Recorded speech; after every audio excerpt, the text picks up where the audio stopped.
Asyhadu an la ilaha illallah wahdahu la syarikalah wa asyhadu anna Muhammadan abduhu wa rasuluh wa habibuhu wa khatamun nabiyyin wal mab'utsu rahmatan lil alamin.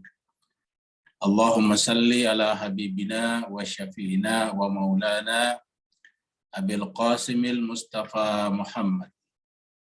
Allahumma salli ala Muhammad wa ali Muhammad. Allahumma salli ala Muhammad wa ali Muhammad. Allahumma salli ala Muhammad wa ali Muhammad wa ajil faraja wa ala alihi wa sahbihi wa man tabi'ahum bi ihsan ila yaumil amma ba'd.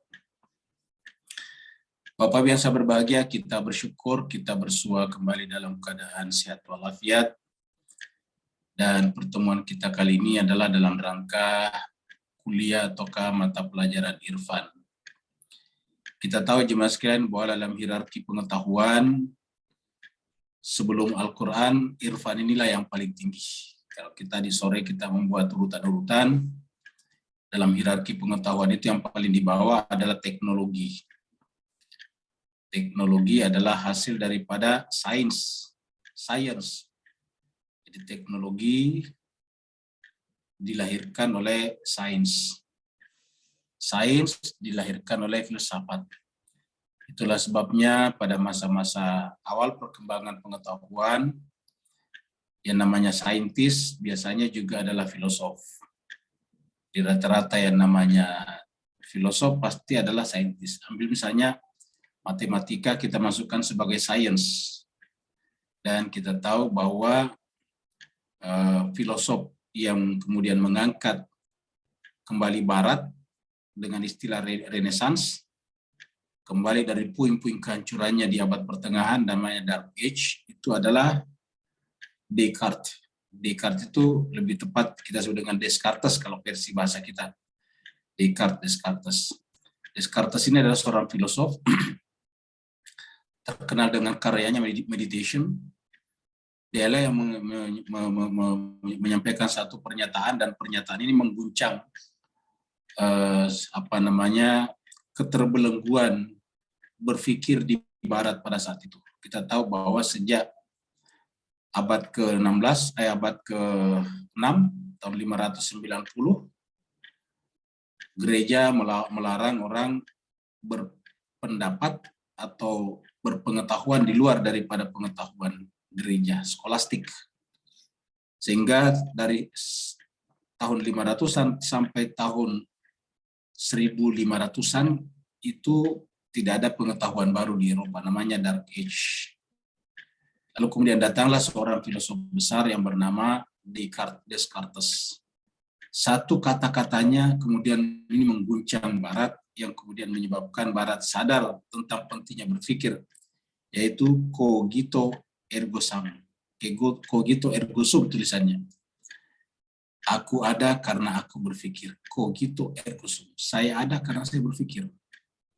Artinya bahwa tanda keberadaan manusia, eksistensi manusia adalah berpikirnya, kata dia. Ini sebetulnya ada bentuk formalisasi baru dari kata-kata manusia adalah hewan yang berpikir.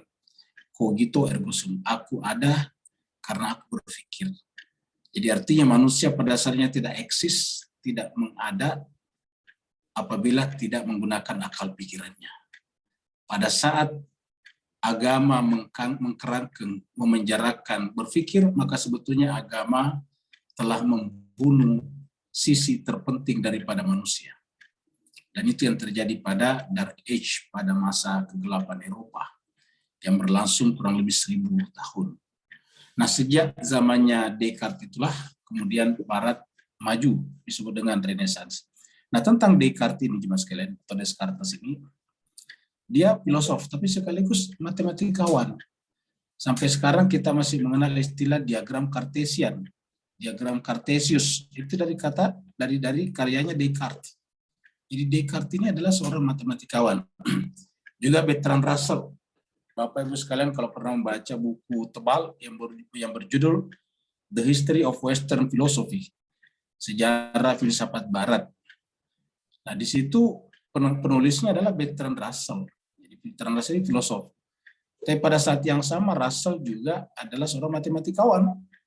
Dialah yang pertama merumuskan matematika modern dengan buku Principia Mathematica yang ditulis bersama dengan White Northhead, itu adalah filosof juga. Jadi dua filosof ini bergabung membuat buku matematika sangat penting, yaitu Principia Mathematica. Itu adalah filosof.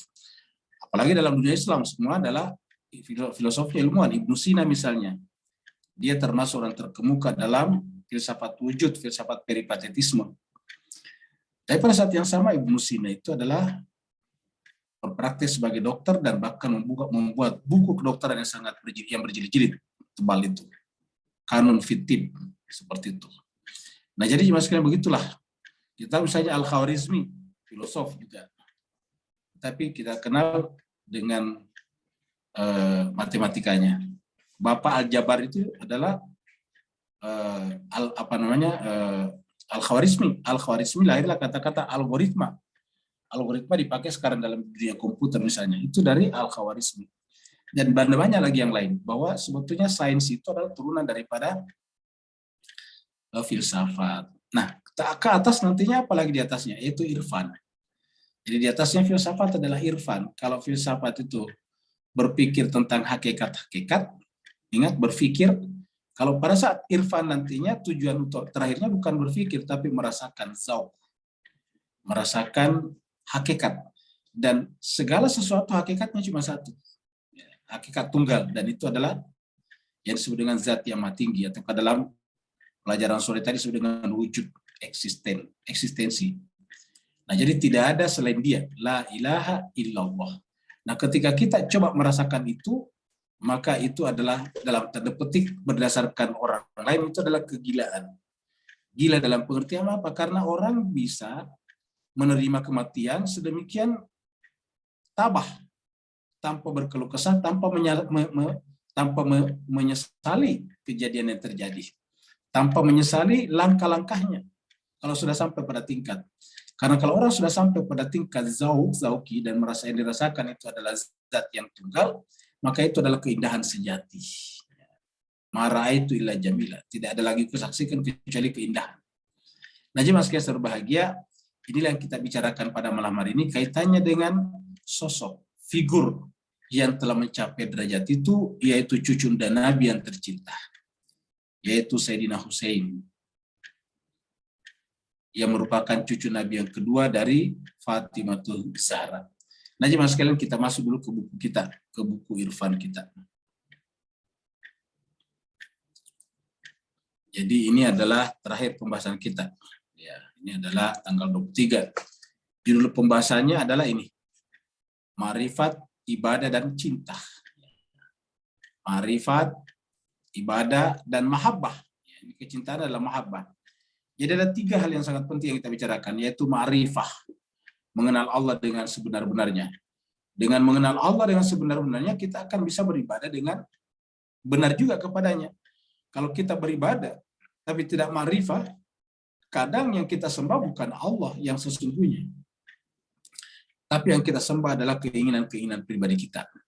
Yang kita sembah adalah ego kita, atau yang kita sembah adalah Tuhan yang diciptakan oleh pikiran kita, bukan Tuhan yang hakiki. Kemudian kalau kita mencapai ma'rifah dan ibadah, muncul namanya kerinduan. Kerinduan inilah yang menyebabkan hilangnya rasa terhadap selain Allah. Rasa satu-satunya adalah Allah. Ingat, cinta itu adalah rasa. Kalau ma'rifat ini adalah ilmu, pengetahuan, ibadah itu adalah syariat, penghambaan, pembuktian, syukur, lalu kemudian kecintaan adalah mahabbah, adalah rasa. Pada saat rasa tidak ada kata-kata. Kalau masih ada kata-kata, ya bukan rasa. Ya, kalau masih ada kata-kata, bukan rasa. Jadi pada saat sampai kepada cinta, mahabbah, yang ada adalah diam. Kenapa? Karena terjadi kesatuan antara yang mencinta dan yang dicinta, antara muhib dan mahbub. Muhib adalah yang mencinta, dan mahbub adalah yang dicinta. Terjadi kesatuan. Nah, ketika terjadi kesatuan seperti ini yang kita katakan tadi. Bagi orang awam ini adalah kegilaan. Bagaimana mungkin ada seseorang yang kemudian ingin dibunuh oleh 30 ribuan orang dan tidak pernah gentar sedikit pun juga. Tidak pernah menyatakan jangan bunuh saya, tidak seperti itu. Dia hanya mengatakan kalau kalian membunuh saya, apa yang kalian katakan di hadapan kakekku nanti? Kalau kalian membunuh saya, apa kata kalian di hadapan Rasulullah? Serban yang saya pakai adalah serban kakekku. Saya adalah keturunannya. Dan kalian selalu sholat dan menyebut Nabi dan keluarganya, dan aku adalah keluarga intinya. Kalian mengatakan asyhadu an la ilaha illallah wahdahu la syarikalah wa asyhadu anna Muhammadan abduhu wa rasuluh. Allahumma salli ala Muhammad wa ala ali Muhammad. Dan tahukah siapa Ali Muhammad itu? Saya yang ada di sini, kata Al-Husain, adalah Ali Muhammad itu. Jadi Bapak jemaah sekalian sekalian, kalau kalian membunuh saya, apa yang kalian katakan di hadapan kakekku nantinya? Nah jemaah sekalian serbahagia, lalu kemudian buku ini mengantarkan kita kepada satu ayat di dalam surat Fatir. Nah, kita startnya dari surat Fatir ini. Kita akan angkat surat Fatir, surat yang ke-35 ayat 10 yang kita siapkan di sini. Surat Fatir. Di sini Allah SWT berfirman. Ayat 10, mana tadi ayat 10 ini? Ayat 10 tadi. Surat Fatir ayat 10 ini. Ya. Allah berfirman, A'udzubillahi minasyaitonirrajim. Man kana yuridul izzata falillahil izzatu jami'a. Ini adalah deklarasi. Ini adalah pernyataan terbuka dari Allah untuk kita semuanya, bukan hanya orang Islam, tetapi seluruh manusia. Karena setiap manusia itu dilahirkan dengan dorongan fitrah. Apa dorongan fitrah manusia? Semua orang ingin jadi mulia. Itu sebabnya semua manusia merasa malu kalau melakukan perbuatan yang hina. Semua manusia malu kalau melakukan perbuatan yang meruntuhkan kemuliaannya. Tidak ada manusia manapun yang tidak menginginkan kemuliaan. Sekolah dibuat. Di dalam sekolah ada gradasi tingkatan-tingkatan. Sampai kemudian sarjana, S1, S2, S3, ataukah studi awal, sarjana, kemudian master atau ke magister, terus kemudian naik ke atas PhD, doktor, itu semua dibuat untuk apa? Untuk mendatangkan kemuliaan. Semua orang merasa mulia dengan sekolah yang didapatkannya. Orang bikin organisasi, di sana ada kedudukan, pangkat-pangkat, derajat-derajat, tingkatan-tingkatan. Dalam negara ada sampai puncak namanya presiden, raja, kepala negara, prime minister, perdana menteri. Semuanya itu dibuat untuk apa? Untuk kemuliaan. Orang merasa mulia kalau terpilih jadi anggota parlemen, anggota DPR, terpilih sebagai kepala daerah, gubernur, terpilih sebagai perdana menteri atau presiden. Setelah presiden milih menteri-menterinya, merasa mulia kalau dipilih sebagai menteri. Jadi seluruh yang dibuat manusia itu, entah itu yang sifatnya individu atau sifatnya institusi, lembaga, sebetulnya dalam rangka kemuliaan itu.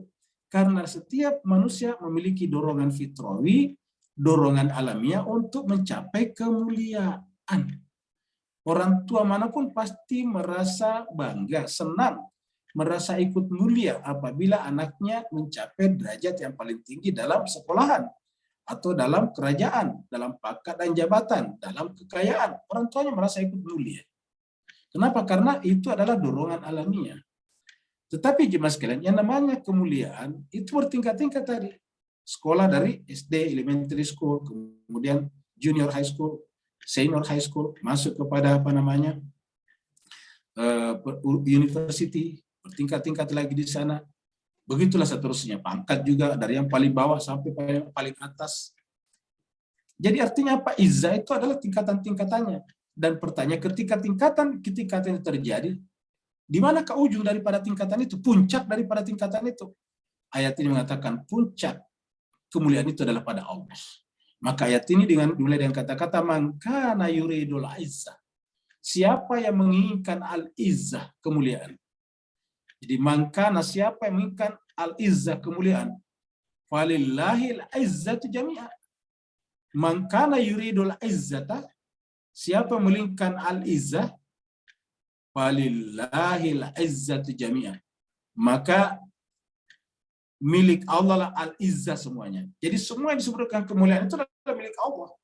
Jadi kemuliaan mulai daripada tadi sekolah, dari playgroup sampai kepada universitas, tingkatan-tingkatannya begitu panjang, itu semuanya adalah bagian daripada mencapai izzahnya Allah. Karena Allah mengatakan tingkatan-tingkatan itu dibuat karena memang manusia adalah makhluk yang melakukan safari intelektual, safari rohani, safari berpikir, bertingkat-tingkat ke atas. Tetapi arahnya kemana? Kepada Allah semuanya, karena falillahil izzatu jami'.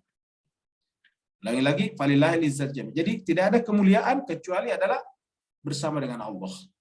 Jadi kalau kita ingin mendapatkan al-izzah, kemuliaan di sini sekaligus adalah kekuatan, kemuliaan dan kehebatan, maka itu adalah milik Allah, al-izzah jami'ah semuanya.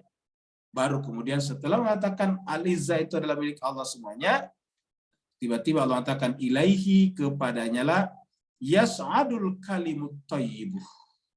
Di sini ada kata-kata al-kalimut thayyibuh. Apa itu al-kalimut thayyibuh? Perkataan secara bahasa, perkataan yang suci. Pertanyaannya, adakah perkataan suci tanpa orang yang mengucapkannya? Perkataan itu tidak ada istilah suci. Yang namanya kata-kata itu netral. Mencuri misalnya itu kan bukan sesuatu yang buruk. Kata mencuri. Yang buruk adalah orang yang mencuri. Ingat mas, kata mencuri sebagai kata itu bukanlah hina. Mencuri sebagai kata itu tidak ada bedanya dengan menyumbang, berdonasi, berinfak. Tidak ada bedanya. Kata. Karena kalau tidak ada kata mencuri, kita tidak bisa mengatakan, woi jangan mencuri. Mencuri sebagai kata tidak hina. Mencuri sebagai kata tidaklah rendah. Mencuri sebagai kata tidaklah buruk.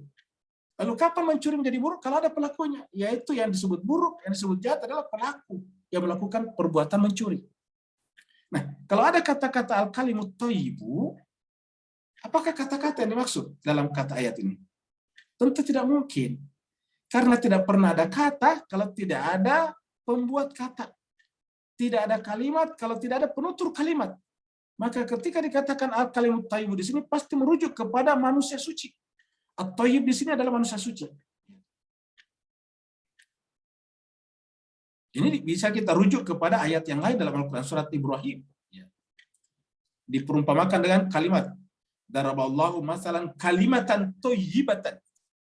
Daraballahu masalan kalimatan thayyibatan kasyajaratin thayyibatin. Itu adalah di dalam surat Ibrahim ayat 24. Nah, jadi ada kalimat thayyibah di sana. Nah, kalimat thayyib itu apa? Misalnya kalimat la ilaha illallah. Bisakah kalimat la ilaha bunyi dengan sendirinya atau tertulis dengan sendirinya? Tidak ada. Jadi yang disebut dengan kalimat thayyib itu adalah orang, manusia. Jadi kalimat itu insan, manusia. At-thayyib yang suci. Jadi dia adalah kalimat itu adalah insan suci, manusia sempurna. Jadi Allah mengatakan ilahi kepadanya lah yas'adul kalimut thayyib. Jadi setiap yang namanya insan suci, manusia suci, itu geraknya menuju kepada Allah. Jadi kalau insan suci nanti mengatakan bahwa ada yang menolong saya, berarti maksudnya menolong dia untuk sampai kepada Allah. Dia sudah sampai kepada Allah, tapi menolong dia sama dengan menolong Nabi Nuh. Nabi Nuh sebetulnya tanpa ditolong sudah tertolong oleh Allah. Buktinya Allah datang kepadanya menyuruh membuat perahu di atas bukit. Jadi kalau kita menolong Nabi Nuh, hakikatnya menolong diri kita sendiri. Karena kalau kita menolong Nabi Nuh, berarti kita nanti akan selamat dari banjir besar, banjir bandang. Jadi kalau Nabi Isa mengatakan, siapa yang menolong aku kepada Allah?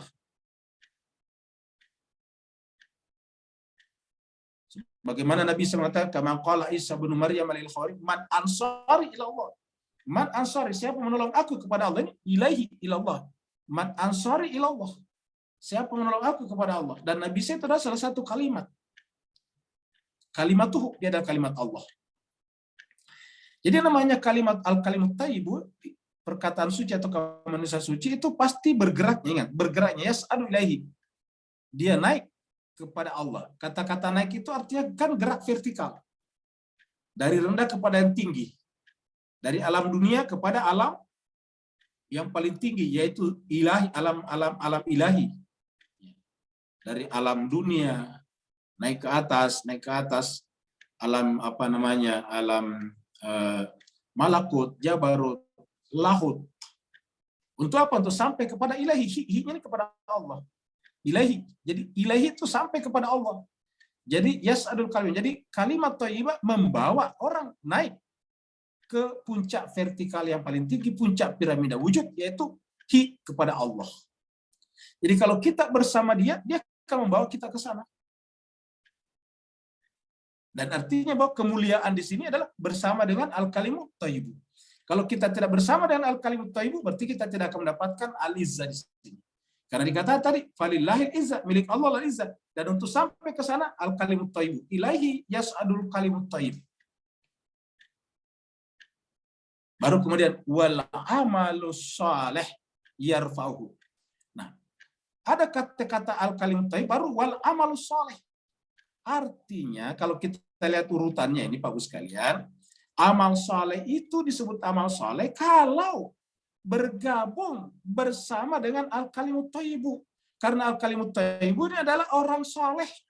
Ya. Orang yang saleh artinya orang yang kalau kita orang saleh adalah apabila kita beramal bersama dengan mereka, maka amal itu namanya amal saleh. Maka didahulukan al-kalimut thayyibu baru wal amalus saleh. Jadi kalau al-kalimut thayyib adalah ilaihi yas'adu, kalau al-amalus saleh yarfa'uhu. Kenapa terangkat? Ikut bersama dengan yas'adu al-kalimut thayyib. Terangkat juga. Yarfa'uhu itu adalah terangkat di mas kalian. Ya.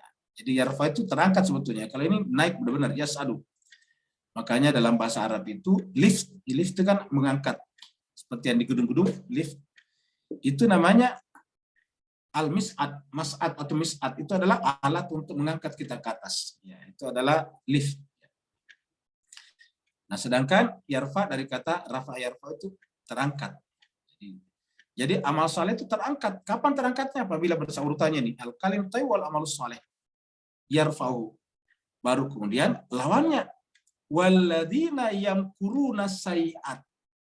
Dan orang-orang yang merencanakan keburukan. Yamkur itu membuat tipu daya. Merencanakan as-sayi'at, perbuatan jahat. Apa yang maksud perbuatan jahat di sini? Tentu lawannya ini. Perbuatan jahat yang dimaksud di sini adalah perbuatan menghentikan, melawan, bahkan membunuh al-kalimut thayyibu wal amalus saleh. Itulah yang disebut dengan as-sayi'at. Jadi setiap berusaha menghentikan, apalagi menghilangkan, bahkan membunuh al-kalimut thayyib wal amalus saleh, maka itu adalah yamkuruna sayi'at. Itu adalah orang yang termasuk membuat tipu daya untuk melakukan kejahatan. Dan kejahatan paling tinggi adalah kejahatan terhadap al-kalimut thayyib. Karena al-kalimut thayyib adalah hakikat fitrah seluruh manusia, maka merencanakan kejahatan kepada al-kalimut thayyib hakikatnya merencanakan kejahatan kepada seluruh manusia. Dan ini dibenarkan oleh Al-Quran dengan kata-kata man qatala nafsan bighairi nafsin aw fasadin fil ard faka'annama qatalan nasa jami'a. Siapa yang bunuh satu orang tanpa alasan yang dibenarkan oleh agama syariat, al-hukum, atau membuat kerusakan di muka bumi, maka perbuatannya itu membunuh satu orang tadi seakan-akan membunuh seluruh manusia. Nah, kita lihat di sini. Jadi al-kalimatut thayyib dia adalah sosok, figur, tapi sekaligus hakikat jelmaan daripada jiwa kita, fitrah kita. Maka siapa saja jiwa yang tidak berpihak kepada al-kalimatut thayyib, maka sebetulnya dia telah hitam hatinya. Apabila hatinya sudah hitam, maka dia nanti sangat mungkin akan menjadi bagian daripada alladzina. Dia ikut pada orang-orang yang yamkuruna sayiat. Ikut pada orang-orang yang merencanakan kejahatan, bahkan membunuh pada orang suci tadinya itu. Apa kata Allah? Bagi mereka yang merencanakan, ini baru merencanakan, apalagi telah melakukan. Maka bagi mereka kata Allah adalah lahum adzabun syadid. Allah siapkan kepada mereka azab yang sangat keras. Wa makaru, dan mereka membuat tipu daya. Tapi tipu daya mereka, kata Tuhan, makaru ulaika huwa yambur, pasti akan hancur. Apa sebabnya? Nanti at-thayyib, kalimat thayyib yang dibunuhnya itu tidak akan pernah mati hakikatnya. Dia akan selalu hidup sepanjang masa. Sebagaimana kata-kata dalam Al-Quran, jangan pernah mengatakan bahwa orang yang terbunuh di jalan Allah itu mati. Bal ahya walakin la tashurun, cuma kalian tidak menyadarinya. Bal ahya inda rabbihim yurzakun. Bahkan mereka lebih hidup dan di sisi Tuhannya mendapatkan rezeki terus-menerus. Itu dalam Al-Quran disebutkan seperti itu. Nah, jadi sebaliknya mereka ini adalah yang binasa, kata ayat ini. Mereka itu adalah binasa, yang buru itu hancur, binasa. Sebaliknya mereka bunuh itu adalah selalu abadi, baik abadi dalam pengertian di sana ataupun kehidupan di dunia. Dia akan selalu dikenang, dia akan selalu diingat, tetapi mereka akan hancur. Kita nanti lihat misalnya Bapak sekalian, Yazid yang mendalangi pembunuhan terhadap cucu Nabi Al-Husain di Karbala, apa yang terjadi kemudian? Hanya bertahan tidak sampai 2 tahun setelah kasus itu dia meninggal dengan sangat misterius. Akhirnya tidak menikmati juga kerajaannya. Digantikan oleh anaknya masih kecil, akhirnya nanti digusur posisinya oleh Marwan. Akhirnya dari dinasti Umayyah berubah menjadi Marwaniyah. Begitulah seterusnya Pak Bu sekalian, sehingga kemudian terjadilah kekacauan demi kekacauan. Karena Allah mengatakan walladzina yamkuruna sayyi'at lahum adzabun syadid wa makaru ulaika huwa yambur. Jadi tidak ada orang merencanakan kejahatan itu abadi kejahatannya. Selalu akan binasa kejahatannya dan binasa dirinya sendiri. Jadi jemaah sekalian, ini adalah berkaitan dengan ayat yang dirujuk tadi tentang al-kalimat thayyibah. Sekarang kita lihat lagi di sini. Surat At-Taubah. Ini kemarin kita bahas di tadabbur juga. Bahwa amalan yang di hadapan Allah itu adalah yang bersama dengan al-kalimat thayyibah. Dari kata-kata yas'adu al-kalimut thayyibu wal amalus saleh yarfa'u. Artinya selain itu walaupun kelihatannya baik tidak akan naik. Buktinya mana? Kita lihat di sini surat At-Taubah. Qul katakanlah Muhammad. Tarabbasuna bina. Tarabbasuna bina. Tiadalah yang kami tunggu-tunggu. Jadi bagi kul ini artinya kepada Nabi, artinya bagi orang beriman. Bagi orang beriman itu tiada yang ditunggu-tunggu illa ihdal husnain. Berarti al-husn ini atau Hasan ini adalah al-kalimatut thayyib. Kenapa? Karena sampai Allah mengatakan kul katakanlah Muhammad. Hal tarabbasuna bina. Yang kami tunggu-tunggu tiada lain illa kecuali ihdal husnain, salah satu daripada al-husnain. Jadi artinya apa? Satu persatu nanti muncul yang Al-Hasan. Al-Hasan satu, kemudian Al-Hasan kedua. Kita sudah terangkan tadi malam di tadabbur bahwa Hasan kecil itu namanya bahasa Arab Husain. Ya. Walad yang lebih besar namanya Walad. Yang lebih kecil lagi namanya Wulaid. Yang agak besar Zabir. Yang lebih kecil Zubair. Itu. Nah, Allah mengatakan, katakanlah Muhammad, hal tarabbasuna bina illa ihdal husnayn.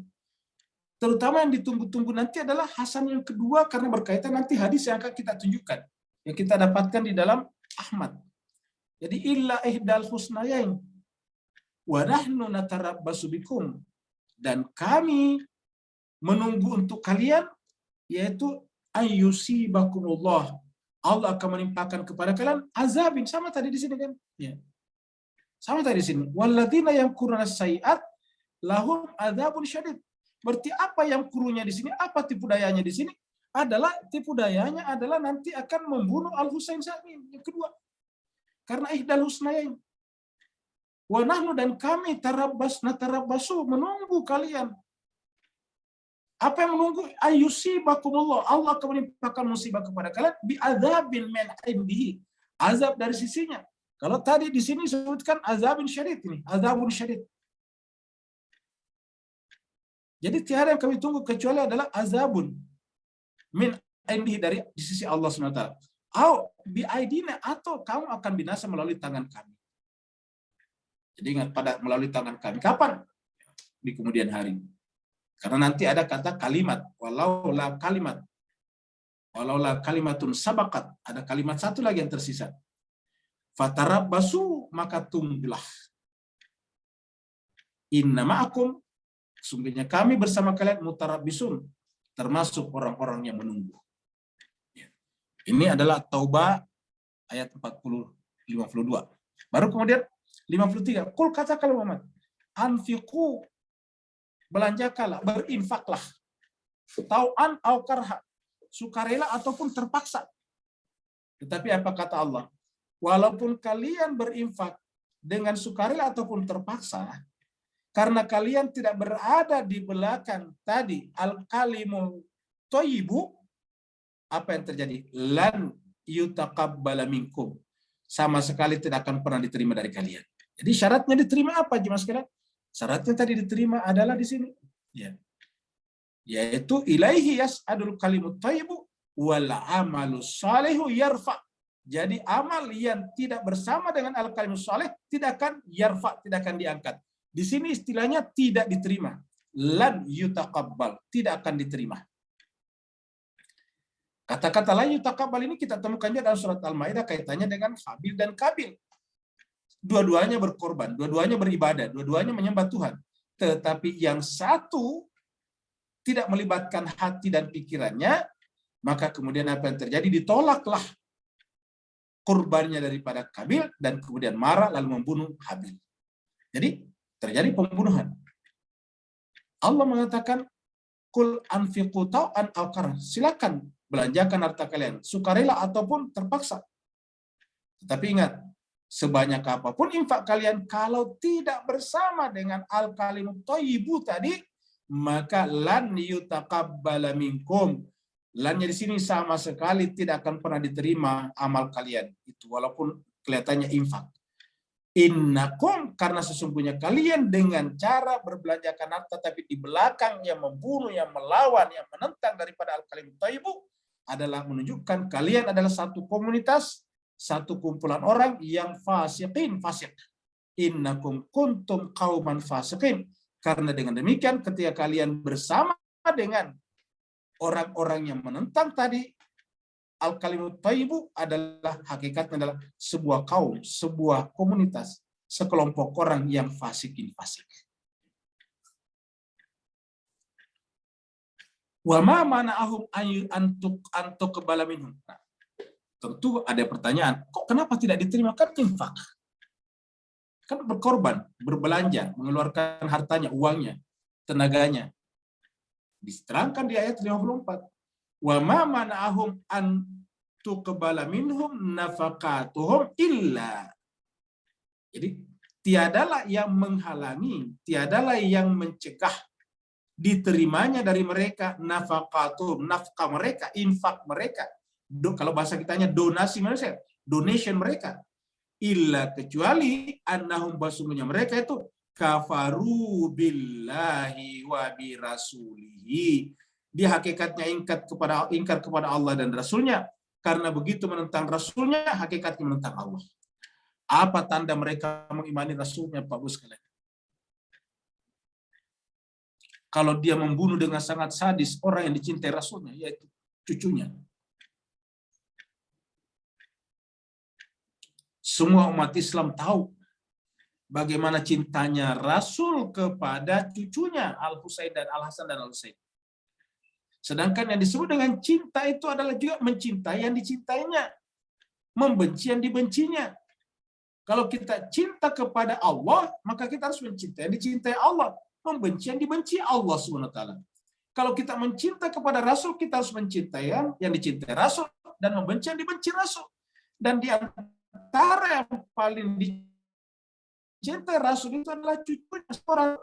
Salat itu adalah tiangnya agama, salat itu adalah butuh kehusyuan, tetapi apabila cucunya ini naik di atas punggungnya dalam keadaan salat, dia tidak akan bangun. Ditanya, kenapa ya Rasulullah lama sekali sujudnya? Katanya, cucu saya, Al-Hasan dan Al-Husain ada di atas punggung saya, dan saya tidak ingin menyakiti hatinya.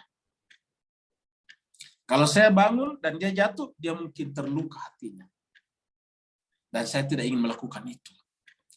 Nah, kalau Nabi saja tidak mau melukai hatinya, bagaimana pula dengan mengaku umat Nabi? bukan hanya melukai hatinya, tetapi bahkan benar-benar menumpahkan darahnya.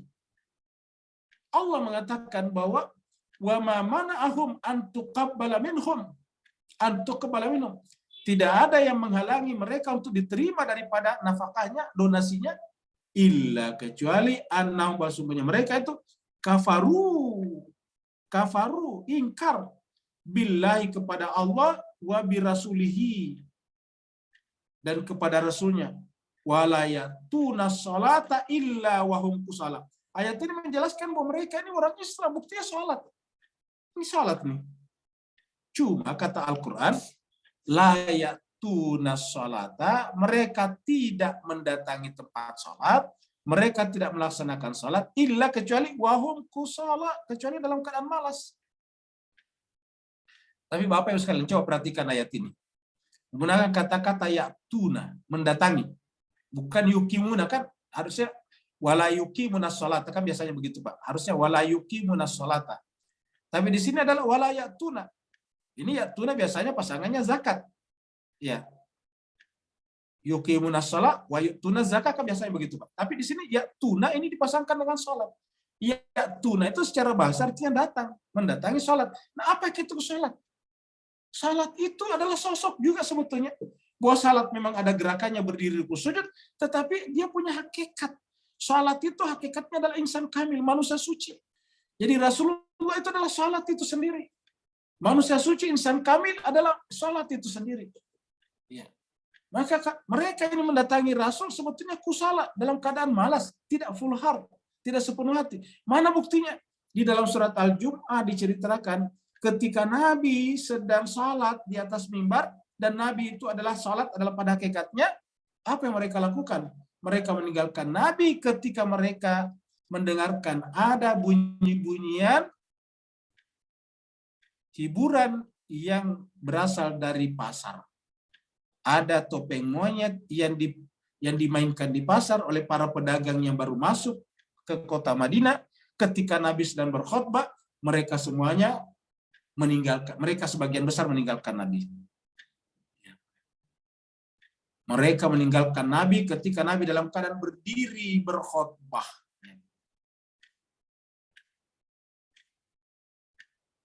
Artinya apa? La ya'tuna sholata illa wahum kusala.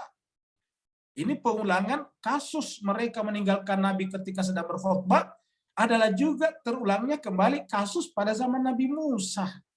Bani Israel ditegur keras oleh Allah, bahkan dikutuk menjadi kera yang hina, yaitu dikutuk dengan kera yang hina, monyet yang hina, karena Nabi Musa sedang menyampaikan khutbah di tempat ibadat, tetapi mereka tiba-tiba meninggalkan Nabi Musa di sana hanya karena tiba-tiba ada ikan-ikan yang mengapung di laut, yang mengambang di laut. Maksudnya ikannya naik ke atas permukaan laut. Mereka meninggalkan Nabi Musa sedang berkhutbah, lalu mereka pergi menjala ikan. Sehingga Allah mengatakan kunu kiradatan khasyin. Allah mengatakan jadilah kalian kera yang hina. Coba. Dan ini terulang pada diri Nabi kita Muhammad dalam surat Al-Jum'ah. Jadi Bapak sekalian yang belum lihat, kita bisa loncat ke sini surat Al-Jum'ah. Bahwa itu terjadi pada zaman Nabi Muhammad kita. Surat 62. Ayatnya terakhir. Wa idza ra'aw tijaratan. Ini surat Al-Jum'ah surat 62 ayat 11. Wa idza ra'aw tijaratan, apabila mereka melihat tijarah perniagaan, aw lahwan ataupun permainan, yaitu topeng monyet tadinya. Ini Jum'ah berarti sedang berjumat. Ini surat Al-Jum'ah. Maka apa yang terjadi? Infadu, mereka semuanya bubar kabur ilaiha, menuju kepada tempat perniagaan dan permainan tersebut. Watarakuka, dan mereka meninggalkan kaknya Muhammad. Wataraku, dan mereka meninggalkan kamu Muhammad. Qaiman, sedang berdiri berkhutbah di atas mimbar. Terjadi kembali apa yang terjadi pada Bani Israel. Sekarang terjadi juga pada diri Nabi Muhammad. Diabadikan di dalam Al-Quran. Ini bukan cerita, bukan karangan. Diabadikan di sini. Wa idza ra'au tijaratan aw lahwan faddu ilaiha. Apabila mereka melihat perniagaan ataupun permainan, maka mereka selalu angkat kaki kabur menuju kepada tempat perniagaan dan permainan tersebut. Wa tarakuka, dan meninggalkan di kaum Muhammad qaiman, berdiri di atas mimbar membaca khutbah. Maka kul, katakanlah Muhammad kepada mereka, ma indallahi khairun, apa yang ada di sisi Allah itu adalah lebih baik minal lahwi wa minat tijarah, daripada permainan yang kamu datangi dan perniagaan tersebut. Tidak bisa dibandingkan. Wallahu khairur raziqin, dan Allah lah sebaik-baik pemberi rezeki. Nah, jadi Bapak sekalian, kita kembali tadi di sini. Jadi mereka kemudian datang kepada salat dalam keadaan kusala. La ya'tuna salata illa wahum kusala. Mereka tidak mendatangi salat, mendatangi Nabi illa kecuali wahum kusala. Mereka malas-malasan sebetulnya. Mereka mereka tidak mampu melawan lagi dari luar, mereka masuk ke dalam. Wala yunfiquna, dan mereka juga hakikatnya tidak berinfak illa kecuali wahum karihun. Karena mereka terpaksa, mereka melakukan itu tidak karena dorongan niat qurbatan ilallah, tetapi karena kepentingan sesaat yang lain. Sehingga dikatakan la ya'tuna sholata illa wahum kusala wa la yunfiquna illa wahum karihun. Itulah yang menghalangi mereka untuk diterima. Ya. Jadi cuma Kaisar bahagia. Nah, bagaimana selanjutnya kita lihat At-Taubah juga ayat 40. Illa tansuruhu, kalau kalian tidak membantu Nabi. Ini Nabi ketika masuk di Gua Thur, setelah lepas dari rumahnya pada malam hari, ketika tempat tidurnya ditempati oleh Sayyidina Ali bin Abi Thalib karramallahu wajhah. Ali menempati tempat tidur Nabi dengan sukarela, tanpa keraguan sedikit pun juga, dan membiarkan junjungannya, membiarkan maulanya meninggalkan tempat itu dengan taruhannya adalah nyawanya sendiri. Biar maulanya, biar junjungannya, biar rasulnya pergi. Itulah hakikat cinta. Jadi hakikat cinta itu adalah rela mengorbankan diri demi yang dicinta. Itulah hakikat cinta. Hakikat cinta adalah demi rela mengorbankan diri demi yang dicinta. Makanya cinta harus bersifat rasional. Karena kalau tidak rasional ini berbahaya. Kenapa? Mengorbankan diri pada sesuatu yang salah kan tidak benar. Maka yang dicinta harus menyandang gelar rasional dan objektif. Supaya apa? Supaya pengorbanan itu tidak sia-sia. Pengorbanan itu adalah menghasilkan reward, hasil, yaitu dibalas dengan radhiyallahu anhum, Allah juga redha kepada mereka. Illa tansuru, jika kalian tidak menolong Nabi, faqad nasarahullahu, maka sungguh Allah juga telah menolongnya. Jadi tanpa kita tolong Nabi, Allah menolongnya. Jadi seperti tadi Nabi Nuh, sebetulnya bukan Nabi Nuh yang butuh pertolongan kita butuh pertolongan Nabi Nuh. Ya. Kalau kita tidak menolong Nabi Nuh tetap tertolong oleh Allah. Tetapi kalau kita tidak menolong Nabi Nuh, kita tidak akan selamat. Begitu ya kalau kita tidak tolong Nabi dan keluarganya, kita tidak selamat. Nabi dan keluarganya sudah disebutkan dalam Al-Quran. Mereka adalah orang-orang yang ditolong oleh Allah SWT. Maka kata-kata ini illa tansuruhu. Jika kalian tidak menolong Nabi, maka ketahuilah faqad nasarahullah, Allah menolongnya. Mana buktinya? Idh akhrajahul ladzina kafaru, yaitu ketika sang Nabi diusir alladzina kafaru oleh orang-orang yang menentangnya di Mekah. Saniyasnaini, dan dia berada salah satu di antara keduanya. Jadi Nabi adalah salah satu di antara keduanya. Jadi ayatnya menjelaskan bahwa di antara keduanya itu Nabi yang ditolong. Ya. Karena di sini kata-kata tansuruh, hu-nya ini Nabi. Ini hu-nya Pak Usri adalah dhamir, kata ganti terhadap Nabi, ar-Rasul. Ya. Hu-nya di sini adalah Rasul, nasarahu. Jadi yang ditolong pada saat Gua Thur itu adalah Nabi. Tetapi karena di sana Abu Bakar bersama dengan Nabi, dia ikut selamat juga. Kenapa? Karena yang ditolong Nabinya sebetulnya. Illa tansuruhu faqad nasarahullah iz akhrajahul ladzina kafaru, ketika orang kafir mengusirnya, bahkan mengejarnya untuk membunuhnya, dan dia hanya bersama salah satu dari yang dua. Saniyasnaini, dia bersama dengan Sayyidina Abu Bakar. Izhuma, ketika keduanya Rasulullah dan Abu Bakar fil ghar, berada di dalam gua. Fil ghar, dalam gua. Iz yaqulu, ketika Nabi berkata li sahibi, kepada sahabatnya Abu Bakar. Apa kata Nabi kepada sahabatnya? La tazan, jangan kamu bersedih wahai sahabatku. Jadi artinya apa? Jemaah sekalian, sahabatnya bersedih sehingga Nabi katakan la tazan, jangan bersedih. Innallaha ma'ana, sungguhnya Allah bersama kita. Jadi Allah menginjeksikan semangat baru kepada sahabatnya, memasukkan sahabat baru. Jangan bersedih wahai sahabatku. Allah pasti bersama dengan kita. La tazan innallaha ma'ana. Maka setelah Allah mengatakan la tazan innallaha ma'ana, fa anzalallahu sakinatahu. Lalu Allah menurunkan sakinahnya alaihi, kepada sahabatnya tersebut. Wa ayyadahu, lalu kemudian Allah memperkuat, menolong Nabi bijunudin, dengan bala tentara lam tarauha, yang kita manusia tidak melihatnya, yang kalian tidak melihatnya. Wa ja'ala, dan dia menjadikan kalimatal ladzina kafaru as-sufla, menjadikan kalimat yang diikuti oleh orang kafaru as-sufla. Jadi ada kalimat yang sufla, ada kalimat al-ulya. Bapak Ibu sekalian, tadi kembali kepada kalimat tadi. Jadi ada kalimat as-sufla, ada kalimat al-ulya. Jadi kalimat adalah orang sebetulnya. Ada yang rendah, ada yang hina, dan ada juga yang ulya, yang tinggi, yang mulia. Nah sekarang kita tinggal di mana? Dan di ayat sebelumnya, di surat Fatir tadinya, Allah sudah mendeklarasikan bahwa yang terangkat, yang diangkat, yang sampai kepada Allah adalah al-kalimu thayyib. Ya. Yas'adullahu atau yas'aduhu al-kalimu thayyib. Akan sampai kepada Allah, naik kepada Allah al-kalimut thayyib. Tapi sebaliknya al-kalimul sufla ini adalah dihinakan. Wa ja'ala kalimatal ladzina kafaru, Allah menjadikan kalimatnya, sosok-sosok orang-orang kafir itu adalah as-sufla, menjadi rendah. Wa kalimatullahi, dan kalimat Allah. Kalimat Allah kan berarti orang. Sama dengan kalimatullah berarti Rasulullah. Ya. Khalifatullah itu adalah kalimat. Kalimatullah sama. Kalimat yang disandarkan kepada Allah berarti kan orang. Hiyal ulia, itulah yang tinggi. Hiyal ulia.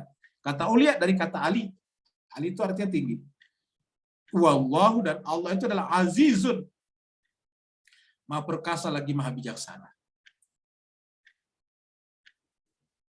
Jadi jemaah sekalian berbahagia, ini kita sudah lihat di mana kita harus berpihak. Karena sudah disampaikan tadi, yang sampai kepada Allah adalah al-kalimut thayyib. Di sini juga dikatakan bahwa al-kalimut thayyib itu adalah sufla, ulia. Sedangkan al-kalimul khabis itu adalah sufla. Itu adalah rendah. Kemudian kita lihat lagi surat Yunus. Apa kata Allah di surat Yunus? Allah berfirman, "Wa ma kana nasu", dan tiadalah manusia itu illa, kecuali, hakikatnya adalah ummatan wahidatan. Jadi manusia itu pada hakikatnya adalah satu umat, ummatan wahidatan. Satu umat. Makanan nasu illa ummatan wahidatan. Tetapi kemudian fakhtalafu, berselisih. Di mana awal perselisihannya? Ketika mereka mengikuti Kabil dan tidak mengikuti Habil sebagai pengganti sah daripada Adam alaihissalam.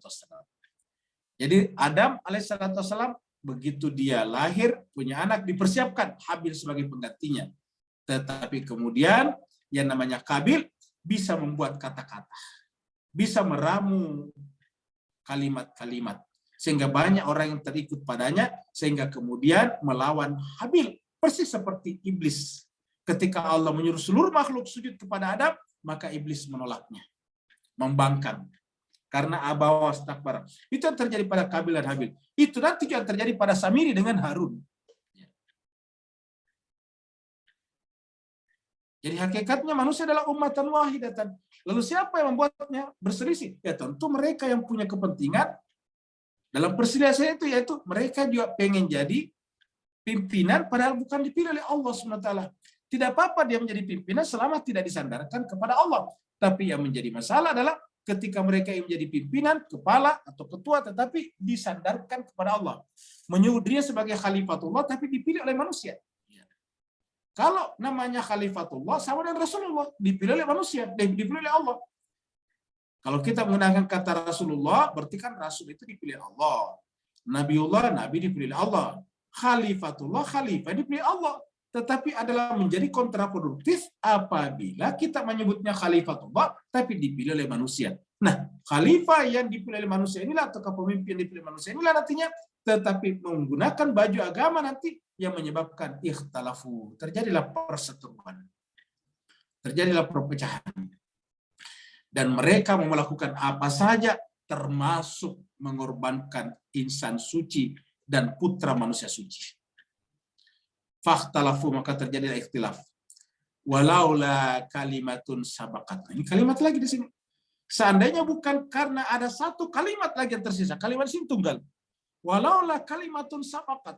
Berarti dari Nabi ke bawah, daripada kejadian daripada di Karbala nantinya itu, apa yang terjadi jemaah sekalian berbahagia, nanti masih akan ada di belakang sana. Jadi ini adalah berproses menuju ke sana. Walaula kalimatun sabakat. Seandainya bukan karena ada satu kalimat lagi yang tersisa. Seperti yang Allah telah sampaikan pada terdahulu, sabakat itu ada kalimat yang telah Allah tetapkan. Mir rabbika, dari Tuhanmu. Laqudiya bainahum, niscaya mereka dihabisi seperti mana Allah menghabisi kaum Nuh, seperti mana Allah menghabisi kaum Ad, seperti mana Allah memusnahkan kaum Samud dan sebagainya. Walaula kalimatun sabakat mir rabbika laqudiya bainahum fima fihi yakhtalifun. Maka diputuskanlah atas apa yang mereka perselisihkan. Sudah jelas ini pemenangnya. Tetapi Allah membiarkan manusia dengan kebebasannya untuk memilih, karena Allah telah menyiapkan di ujung akhir, di ujung kehidupan ini, namanya satu kalimat, kalimatun. Dan ini telah Allah tetapkan sejak awal, kalimatun sabakat min rabbika. Nah, jemaah sekalian berbahagia, maka kalimat yang dibicarakan tadi di awal itu, yang nanti kemudian menjadi sumber daripada kalimat terakhir ini. Ya, dan nanti setelah Al-Husain, nanti keturunannya dari Al-Husain semuanya. Termasuk kalimat yang terakhir. Walaulah kalimatun sabakat mir rabbika. Salah bukan karena itu maka semuanya akan binasa. Nah, jemaah sekalian berbahagia, dari mana kita bisa mengarahkan kok semuanya nanti bermuara kepada Karbala ini? Nah, jemaah sekalian, saya bawakan satu hadis di sini. Ini adalah hadis dari Imam Ahmad. Hadis dari Imam Ahmad, ya ini Ahmad 13050.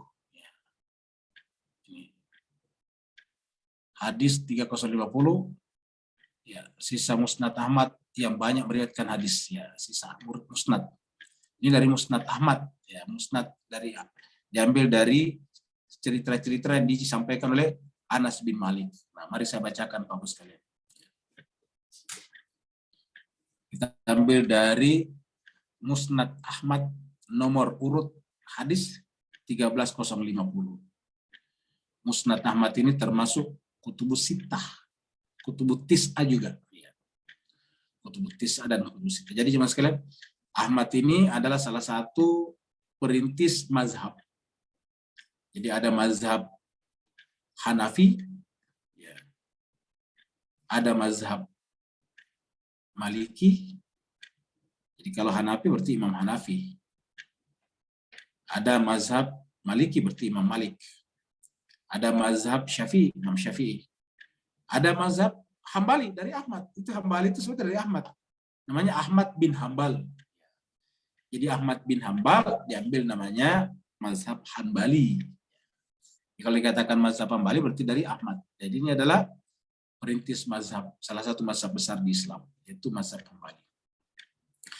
Nah, dia mengutip dalam buku kumpulan hadisnya yang sangat tebal. Bayangkan saja ini, sudah hadis yang ke-13.000, ini 13.050. Al-Quran saja kan ayatnya cuma sekitar 6 ribuan. Ini sudah 13.050 hadis. Dan hadis lebih panjang-panjang daripada Quran. Kenapa? Karena ada sanad-sanadnya, ada rawi-rawinya. Ya. Nah, kita baca di sini. Haddatsana Mu'ammal, telah menyampaikan kepada kami Mu'ammal. Haddatsana Umarah bin Zadan. Nyampaikan kepada kami juga Umarah bin Zadan. Haddatsana Tsabit. Ini dari Ahmad. Jadi Ahmad mengatakan dia dapat informasi dari Tsabit. Dari mana ujungnya? Anas bin Malik. Dari Anas bin Malik. Anna bahwasanya malakul matari, malaikat hujan. Ini malakul matari, malaikat hujan. Malakul matari istazana rabbahu, minta izin kepada Tuhannya, an ya'tiyan nabiyya sallallahu alaihi wasallam, untuk mendatangi Nabi sallallahu alaihi wasallam. Jadi berdasarkan pengakuan daripada Anas bin Malik di sini, suatu saat malaikat hujan meminta izin kepada Allah untuk datang kepada An-Nabi Muhammad sallallahu alaihi wasallam. Fa'azana lahu, maka Allah pun mengizinkannya. Faqala, lalu kemudian Rasul berkata, li Ummi Salamah. Jadi faqala, jadi artinya malaikat tadi diizinkan berjumpa dengan Nabi, mendatangi Nabi. Tapi sebelum malaikat datang, lalu kemudian ini kejadian di rumahnya Ummu. Nabi berkata Ummi Salamah, kepada Ummu Salamah. Apa katanya? Amliki alainal baba. Wahai Ummu Salamah, tutuplah pintu hanya untuk kita saja berdua. Alaina itu untuk kita berdua. Amliki atau imliki alainal baba la yadkhulu alaina, supaya tidak ada masuk kepada kami ahad, salah seorang pun juga. Maksudnya supaya tidak ada masuk ke rumah kita selain kita berdua saja. Qala, tapi kemudian laporannya Anas bin Malik mengatakan, wajah Al-Husain, tiba-tiba datang Al-Husain. Ja Al-Husain, Bapak sekalian yang kursor saya Al-Husain. Bukan Al-Hasan, Al-Husain ini. Berarti adalah Hasan kecil. Hasan Husain. Wajah Al-Husain, dan datanglah Al-Husain. Liyadkhula, untuk masuk. Famana'athu. Lalu kemudian Ummu Salamah mencoba mencegahnya. Mana'athu itu mencoba mencegahnya. Karena tadi Nabi katakan tutup pintu supaya jangan sampai ada yang masuk kita berdua. Tetapi apa yang dilakukan Imam Husain? Apa Al-Husain? Fawasaba. Lalu kemudian Imam Husain, Al-Husain loncat. Loncat, lalu kemudian fadakhala. Lalu kemudian dia masuk. Faja'ala yak'adu ala zahri Nabi.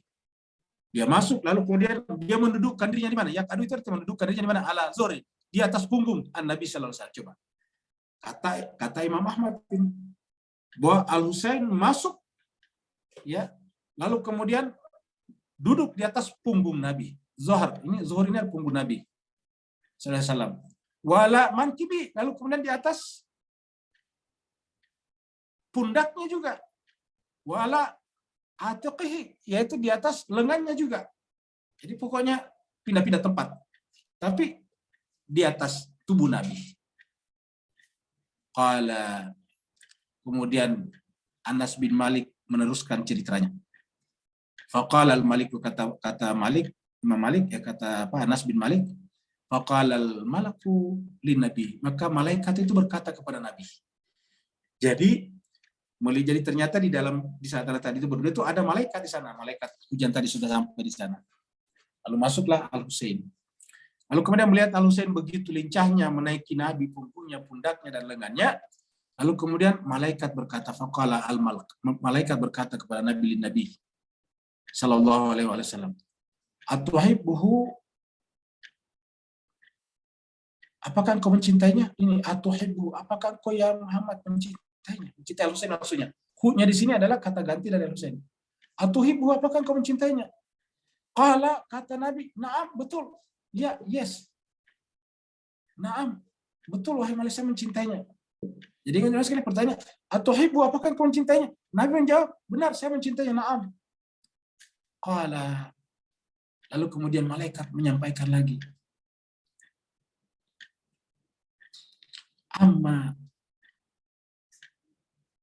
inna ummataka, kamu mencintainya wahai Muhammad, tapi ketahuilah bahwa sungguhnya ummataka, umatmu, sataqtuluhu, akan membunuhnya.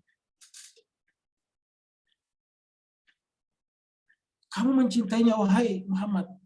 Tetapi sayang, amai kita artikan tapi sayangnya Muhammad. Inna ummataka, tetapi umat, artinya mengaku umat Nabi. Sataktuluhu, akan membunuhnya. Wa in syi'ta, dan jika kamu mau wahai Muhammad. Ara'aitu, kal maka saya akan tunjukkan tempat alladzi yaqtulu fi, di mana dia akan dibunuh. Kata malaikat. Jika kamu ingin Muhammad, wa in syi'ta, jika kamu mau. Ara'aita, kal maka saya akan tunjukkan makan tempat allati, di mana yaqtulu fihi, di mana mereka membunuhnya. Fihi itu di tempat mana dia membunuhnya. Fadaraba biyadihi, lalu kemudian malaikat mengulurkan tangannya. Lalu kemudian menariknya kembali. Faja'a bitinatin, dia mengulurkan tangannya, tiba-tiba dia mengeluarkan dari tangannya ja'a bitinatin, dengan segumpal tanah. Tinatin, hamra, yang berwarna merah.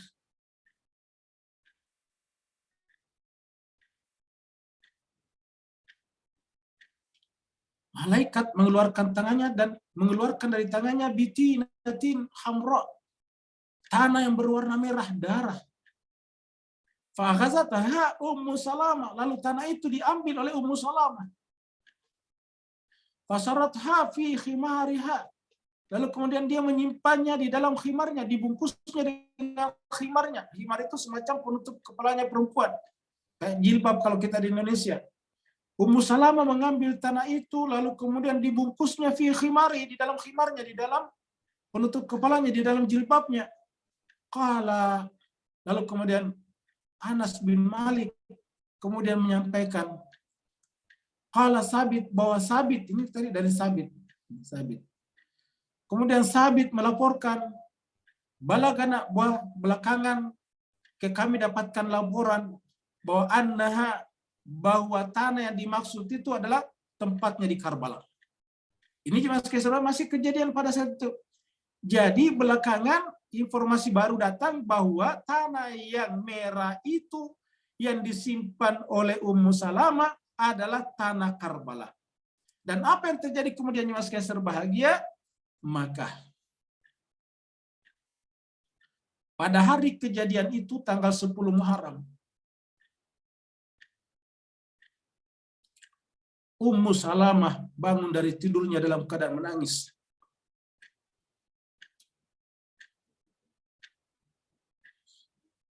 Lalu datang sahabat-sahabat dekatnya bertanya kepadanya, wahai Ummu Salamah, tidak seperti biasanya kamu riang. Hari ini kamu bangun dalam keadaan menangis terseduh-seduh.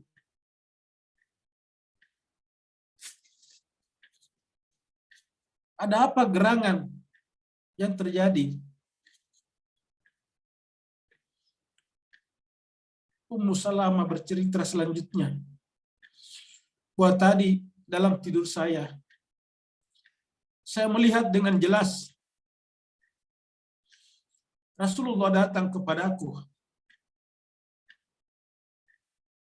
dalam keadaan rambut yang lusuh, pakaian yang berdebu, wajah yang pucat. Lalu aku tanya kepadanya, ya Rasulullah, gerangan apa yang terjadi pada dirimu? Selama ini kamu datang kepadaku dalam keadaan pakaian yang bersih, penampilan yang rapih.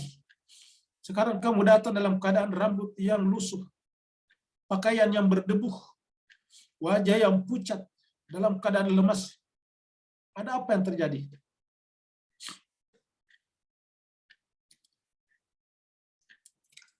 Rasulullah menjawab, wahai Ummu Salamah, saya baru datang dari Karbala menyaksikan cucu saya Al-Husain dipenggal oleh mereka mengaku sebagai umatku.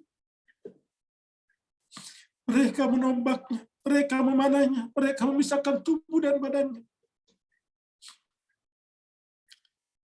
Sejak itu kemudian Ummu Salamah menceritakan dia terbangun, lalu pergi mengambil tanah yang tadi ada dalam khimarnya, yang belakangan dimasukkan ke dalam botol dan menyaksikan tanah itu, ternyata di sana tanah itu telah menjadi mengalir darah padanya. Maka menyaksikan botol itu berlumuran darah. Musa lama hanya mengucapkan satu kata, innalillahi wa inna ilaihi raji'un. Al-Husain telah dipenggal lehernya, seperti yang diceritakan malaikat pada saat itu. Dan dia menanyakan kepada orang tanggal berapa ke hari ini, persis tanggal 10 Muharram. Maka Bapak, Ibu jemaat sekalian berbahagia, ketika sebagian umat Islam bergembira riah memasuki Muharram sebagai tahun baru, Nabi dan keluarganya justru bersedih. Rasul kita Muhammad datang kepada Ummu Salamah, istrinya, dalam keadaan pakaian yang berdebu, rambut yang lusuh, muka yang pucat, karena telah menyaksikan putranya, cucunya, yang dicintainya, yang dulu ketika malaikat datang kepadanya, dia naik duduk di atas punggungnya, di atas pundaknya, di atas lengannya. Sekarang mereka mengaku sebagai umat Muhammad telah membunuhnya dengan cara sadis. 30.000 pasukan dikirim ke sana untuk membunuh Al-Husain, hanya sekitar 100 orang bersamanya. Itu pun kebanyakan anak-anak dan perempuan. Itulah sebabnya Bapak Ibu sekalian, Imam Suyuti dalam bukunya Tarikh Al-Khurafa, ketika sampai pada cerita ini, yang katakan saya tidak sanggup meneruskan ceritanya. Langit pun tidak sanggup menerima ini. Makhluk-makhluk alam malakut semuanya menangis menyaksikan kejadian ini. Bagaimana orang yang tidak bisa berterima kasih kepada orang yang membimbingnya, mengajari selama ini tanpa pamrih. Tapi sekarang apa balasannya? Mereka membunuh cucu yang dicintainya. Bapak Ibu jemaat sekalian, mudah-mudahan kita yang sedang masuk bulan-bulan Muharram ini, terbuka mata hati kita, menyaksikan bahwa sebetulnya dalam sejarah Islam kita ada malapetaka yang sangat besar. Dan petaka itu bukan seperti umatnya Nabi Saleh yang membunuh ontanya, tetapi ini adalah umat Muhammad yang membunuh putra yang dicintainya. Mudah-mudahan kita semuanya jemaah sekalian bisa terberkahi dengan Muharram tahun ini. Kita semuanya tadi bersama dengan Al-Kalimut Thayyibu, sehingga kita kemudian amal-amalnya diangkat. Tidak seperti tadi kalimat yang satu, yang kalimatus sufla, yang ditolak semuanya amal-amalnya, infaknya dan sebagainya ditolak oleh Allah SWT. Apa sebabnya? Karena mereka bersama dengan Al-Kalimah yang sufla, yang hina. Terima kasih banyak. Walafu minkum. Kalau ada yang bertanya, dipersilakan. Assalamualaikum Ustaz. Waalaikumsalam warahmatullahi wabarakatuh. Silakan Pak. Apa semua barakallahu. Bismillahirrahmanirrahim. Allahumma shalli ala Muhammad wa ajil pada Ustaz. Labbaik ya Ustaz. Labbaik ya Ustaz. So Ustaz, kebetulan kami di malam Taswa ini bahawa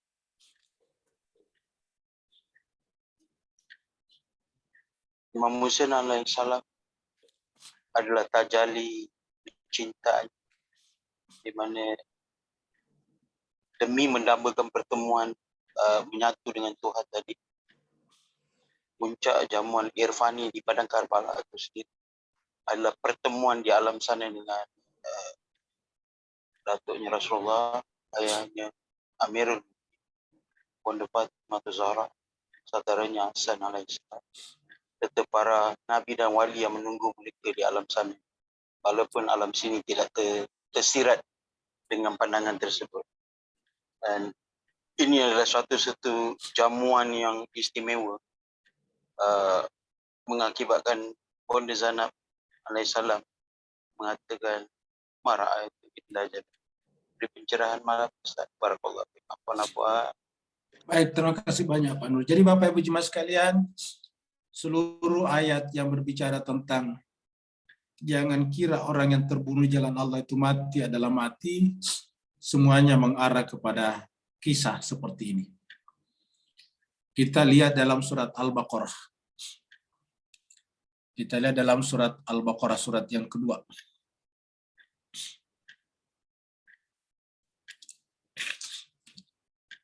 Kita mulai dari ayat 153.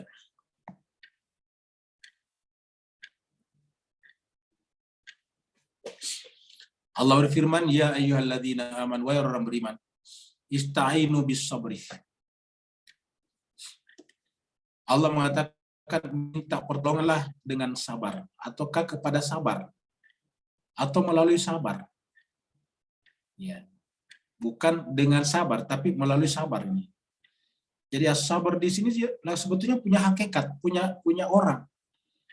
Jadi sabar itu bukan hanya kata, tetapi sifat. Yang namanya sifat itu kan ada pemilik sifat. Sabar itu ada pemilik sifatnya. Dan kalau kalian ingin minta pertolongan kepada Allah, melalui mereka lah. Jadi sebetulnya makna lain di sini adalah isti'anah kepada Allah dengan berwasilah kepada mereka. Yaitu yang merupakan hakikat sabar dan sholat. Kita sudah sampaikan tadi, insan suci itu adalah hakikat sabar dan sholat. Mereka bukan hanya mengucapkan kata sabar dan sholat, tapi mereka sudah mencapai hakikat sabar dan sholat. Maka kalau kalian ingin minta pertolongan kepada Allah, melalui mereka, sabar dan sholat itu. Apa sebabnya? Karena Allah bersama mereka. Innallaha ma'as sabirin. Jadi bersamalah dengan mereka. Kenapa Allah bersama mereka? Kalau Allah bersama mereka dan kemudian kita minta tolong kepada mereka, kan hakikatnya minta tolong kepada Allah. Kata-kata innallaha ma'as sabirin ini dengan gampang kita pahami kalau kita baca surat Al-Ahzab ayat 56, yaitu innallaha wa malaikatahu yusalluna 'alan nabi. Jadi kata-kata ma'a di sini dalam bentuk yusalluna 'alan nabi. Ya ayyuhalladzina amanu sallu alaihi. Siapa alaihi? As-sabri was-shalah. Karena nabi orang suci adalah as-sabri was-shalah. Nabi bukan hanya melakukan salat, tetapi telah menjadi sifat salat. Nabi bukan hanya berkata sabar, tapi telah menjadi hakikat sabar. Dan Allah mengatakan innallaha ma'as sabirin. Baru kemudian wala taqulu liman yuqtalu fi sabilillah. Dan janganlah engkau mengatakan, la taqulu, jangan kau mengatakan li kepada man orang yuqtalu yang terbunuh fi sabilillah. Ingat kata fi sabilillah. Bolehkah kita berbicara tentang orang-orang yang terbunuh di jalan Allah selain daripada mereka? Bisa saja. Tetapi jaminan bahwa mereka di jalan Allah hanya Allah yang tahu. Kan bisa saja orang datang berperang membela seakan-akan agama, tapi sebetulnya adalah untuk mendapatkan harta rampasan perang. Untuk disebut pahlawan.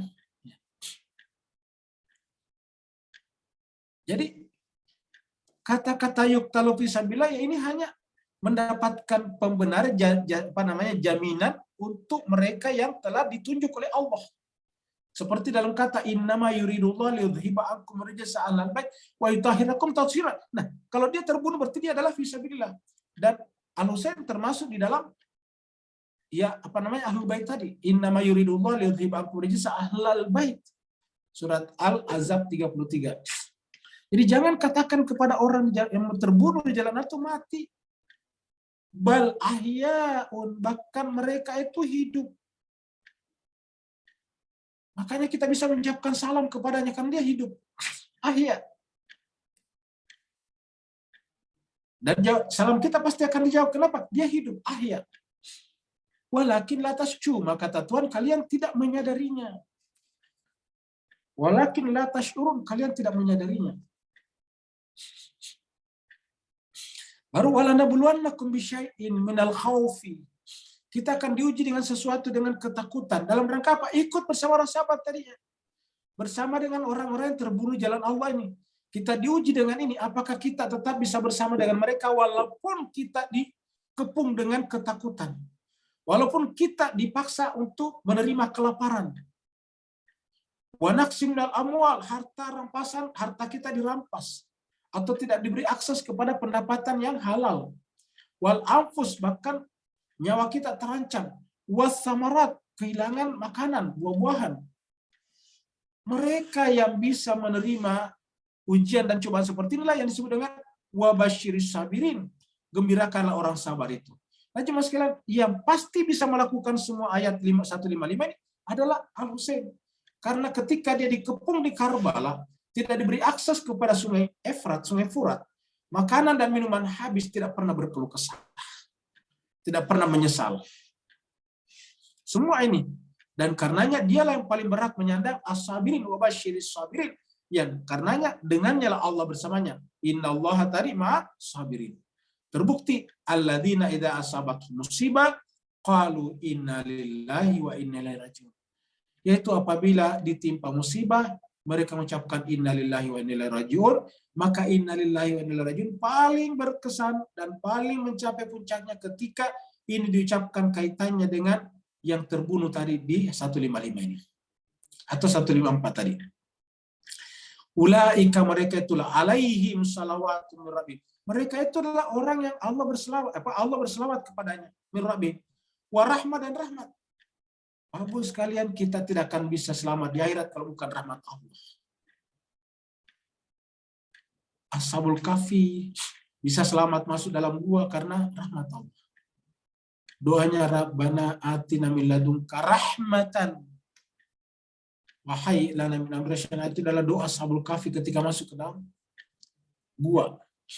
Allah mengatakan mereka itulah tadi ulaika mereka itulah alaihim atas mereka salawatu min rabbihim, salawat Allah kepada mereka, salawat Tuhan mereka kepadanya, wa rahmatun dan rahmat. Apa kata Allah? Ulaika mereka itulah humul muhtadin, orang-orang yang muhtadun. Artinya mereka itulah mencapai puncak cinta. Al-Husain pada saat itu tidak ada rasa gentar pada hatinya.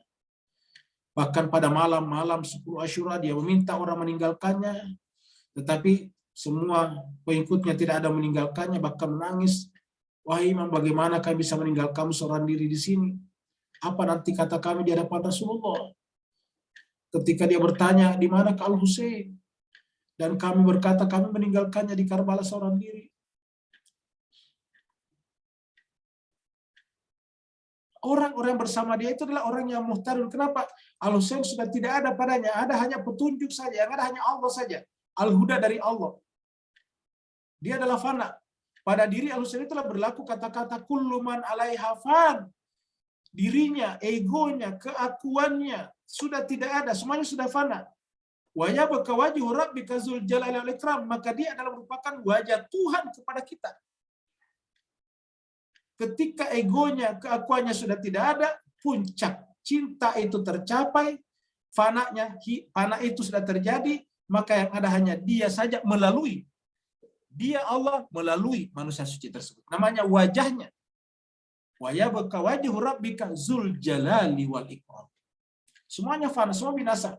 Nah, ketika semuanya binasa, tidak ada lagi dalam jiwanya kecuali dia saja, maka kalimat-kalimat yang paling tetap adalah ma ra'aitu illa jamila. Tidak ada lagi yang kusaksikan kecuali keindahan itu. Ada lagi yang lain?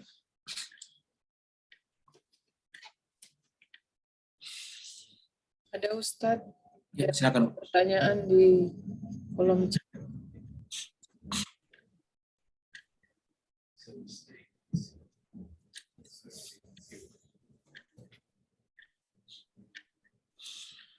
Pak Burhan, yang pertama adalah bal ahya, betul, membawa pengertian bahwasanya manusia mati di sisi di jalan Allah itu lebih hidup. Betul sekali. Ahya itu adalah tafdil, lebih hidup, ya apa namanya, komparatif, lebih hidup atau bahkan superlatif. Bisakah beri pencerahan yang lebih mendalam dari perspektif tasyrik dan juga takwini? Ya, Jemaah sekalian berbahagia, jadi kita akan membicarakannya dari sisi tasyrik, syariat dan takwini, hakikatnya. Nah, jemaah sekalian berbahagia, jadi orang yang disebut dengan bal ahya, la tahsabanna alladziina qutilu fisabilillah amwat, bal ahya, lebih hidup. Artinya apa jemaah sekalian berbahagia? Kita lihat mereka, apakah mereka meninggalkan syariatnya? Jawabannya tidak. Kenapa? Karena kita sudah sampaikan mereka adalah salat itu sendiri. Salat itu adalah simbol seluruh syariat. Makanya salat disebut sebagai tiang agama.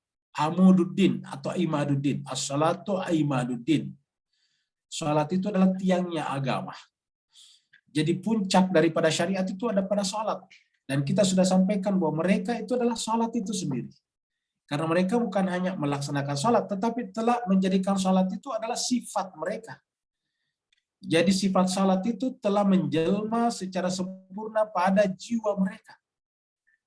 Karena sholat itu apa hakikatnya? Sholat itu hakikatnya adalah memfanakan diri di hadapan Allah. Makanya ayat pertamanya adalah Allahu Akbar. Meninggalkan segala sesuatu selain Allah, karena segala sesuatu selain Allah itu adalah kotor. Maka dimulai dengan wudhu bersuci, toharah. Maka itu adalah tasyrik. Maka kita lihat Al-Husain walaupun dalam keadaan berperang, bahkan diperangi, sebetulnya bukan berperang, diperangi, dibunuh satu persatu orang-orang di sekitarnya. Tapi di tanggal 10 Muharram itu, hari kejadian yang sangat tragis bagi umat ini, bahkan bagi manusia. Pada saat tiba waktu salat zuhur, waktu salat zuhur, Imam Husain mengutus orangnya untuk meminta kepada sebelah, bolehkah menghentikan peperangan? Karena dia akan melakukan sholat dulu. Jemaah sekalian berbahagia, Bapak Ibu bisa bayangkan, dalam keadaan perang berkecamuk, yang seharusnya bagi kita akan berpikir ini rukhsah. Kenapa perang? Di jalan Allah pula. Ini kalau kita berhenti bisa dibunuh. Tetapi apa yang terjadi? Imam Husain meminta perang dihentikan. Saya mau sholat. Jemaah sekalian berbahagia. Lalu kemudian menurut riwayat Imam Husain pun juga sholat. Dan ada yang mengatakan sebagian dari mereka juga ikut sholat di belakang sana. Luar biasa. Jadi dalam keadaan perang berkecamuk, tetapi waktu sholat Imam Husain tetap dilaksanakan seperti waktunya. Di awal waktunya. Perang berkecamuk. Kenapa? Karena Imam Husain adalah sholat itu sendiri. Imam Husain adalah syariat itu sendiri. Lalu kemudian apa lagi? Yaitu sabar tadi. Wasta'inu bis sabri wasal. Sabar itu adalah kualitas hati. Sabar itu adalah jiwa. Salat itu adalah takwini. Maaf, sabar itu adalah takwini. Jadi sabar itu adalah merupakan mikrokosmosnya semesta. Bahkan ada yang mengatakan dialah makrokosmos yang sesungguhnya. Takwin ini kan adalah kauni alam semesta. Jadi dia adalah sabar itu sendiri. Dialah merupakan penyangga daripada semesta. Kalau bukan karena mereka semesta sudah hancur. Jadi tadi katakan seandainya bukan karena kalimat itu sudah selesai persoalan. Jadi alam semesta ini tetap berdiri karena ada insan yang jiwanya adalah merupakan simpul dari seluruh semesta kauniyah. Dan itu adalah sifat sabar yang ada di sana. Nah, maka jemaah sekalian berbahagia, kita lihat tanda bahwa kita benar-benar berduka dengan Imam Husain, dan tanda berduka dengan Imam Husain adalah mensifati diri kita dengan sifat-sifat Imam Husain adalah salat dan sabar. Ini pun juga harus kita berusaha miliki. Kemudian yang kedua dari Nawawi. Kalau Bani Israel dikutuk oleh Allah menjadi kerah lantaran meninggalkan nabinya Musa alaihissalam yang sedang berkhutbah. Mengapa Allah SWT tidak melakukan hal yang sama kepada umat Nabi Muhammad ketika meninggalkan Nabi? Jemaah sekalian berbahagia, kata-kata kunu qiradatan khasiin ya, bisa bermakna mereka jadi kera yang kera beneran, tapi ini juga bisa bermakna bermakna majasi. Apa sebabnya? Hewan yang paling mirip posturnya dengan manusia adalah monyet, kera. Jadi hewan yang paling mirip postur, mirip tubuhnya manusia adalah monyet. Bisa berjalan dengan dua kakinya, menggendong anaknya, bisa mencari kutu, bisa membelah kacang, bahkan bisa ngambil batu untuk memukul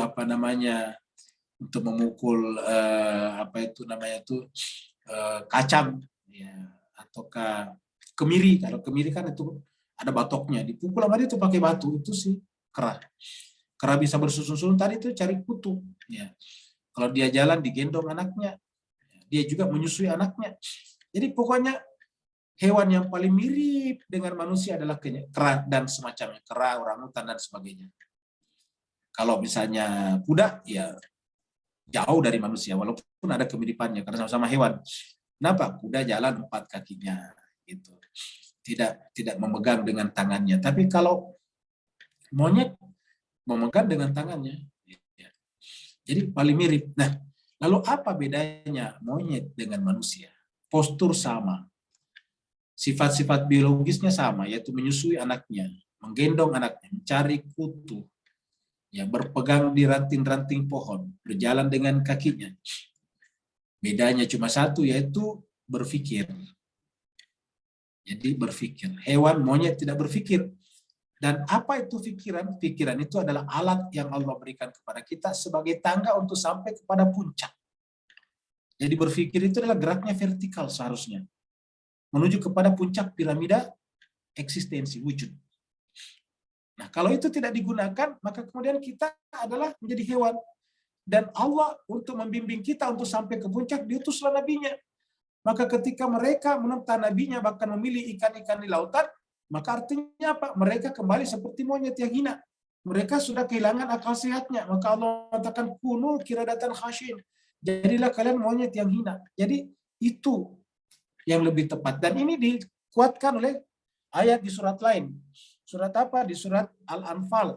Ayat 22 Allah berfirman bahwa inna syarrad dawabi indallah as-summul bukmul ladzina la yaqilun. Seburuk-buruk hewan melata di muka bumi adalah mereka yang, orang yang tidak mau lagi mendengar, tidak mau lagi bertanya, berdiskusi, tidak mau belajar lagi. Siapakah mereka itu? Alladzina la yaqilun. Mereka yang tidak menggunakan akalnya. Jadi disebut dengan apa? Syarrad dawa, seburuk-buruk hewan melata. Kalau seburuk-buruk hewan melata, ya berarti monyet yang hina, karena monyet saya sebetulnya aslinya tidak hina. Monyet sebagai monyet, ya monyet. Dia tetap mulia dengan sifat kemonyetannya sebagai monyet.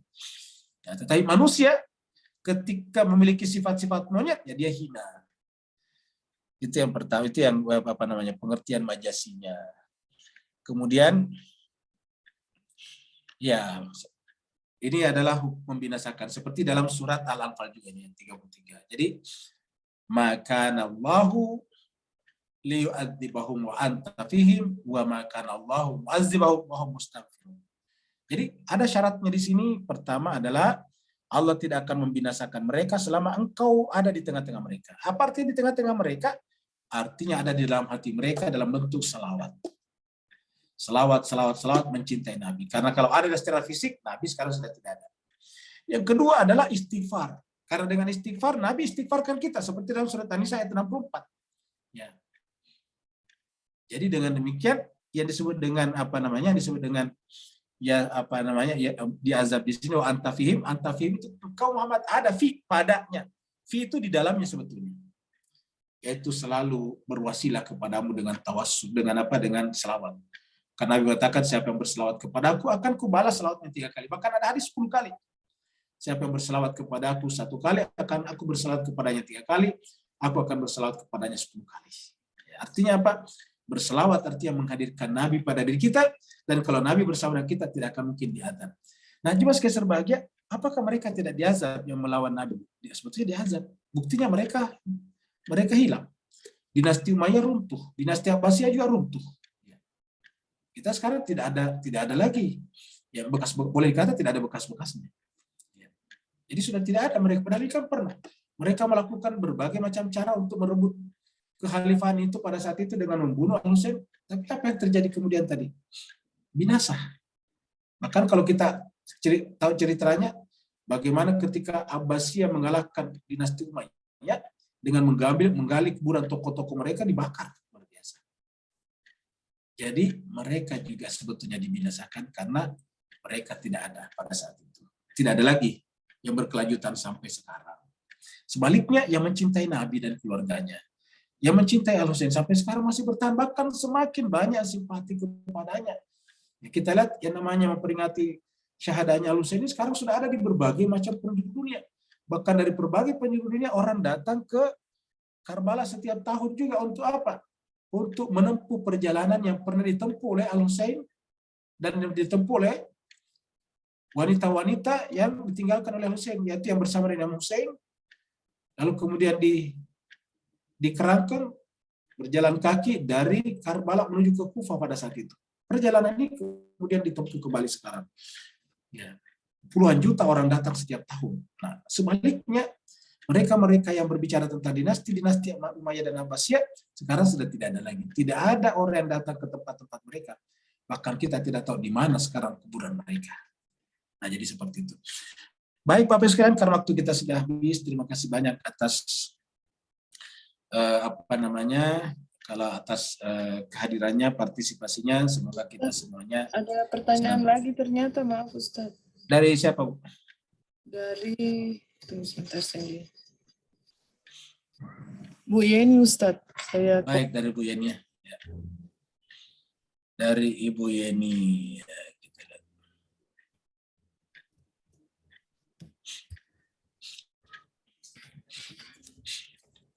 Kalau kita renungkan bahwa sejarah dalam Al-Quran selalu berulang-ulang. Memang yang namanya sejarah itu berulang-ulang. Kata para ahli sejarah, history repeats atau the history repeats itself. Sejarah selalu mengulangi dirinya sendiri. Yang berbeda hanya orangnya saja, pelakunya, aktor-aktornya saja.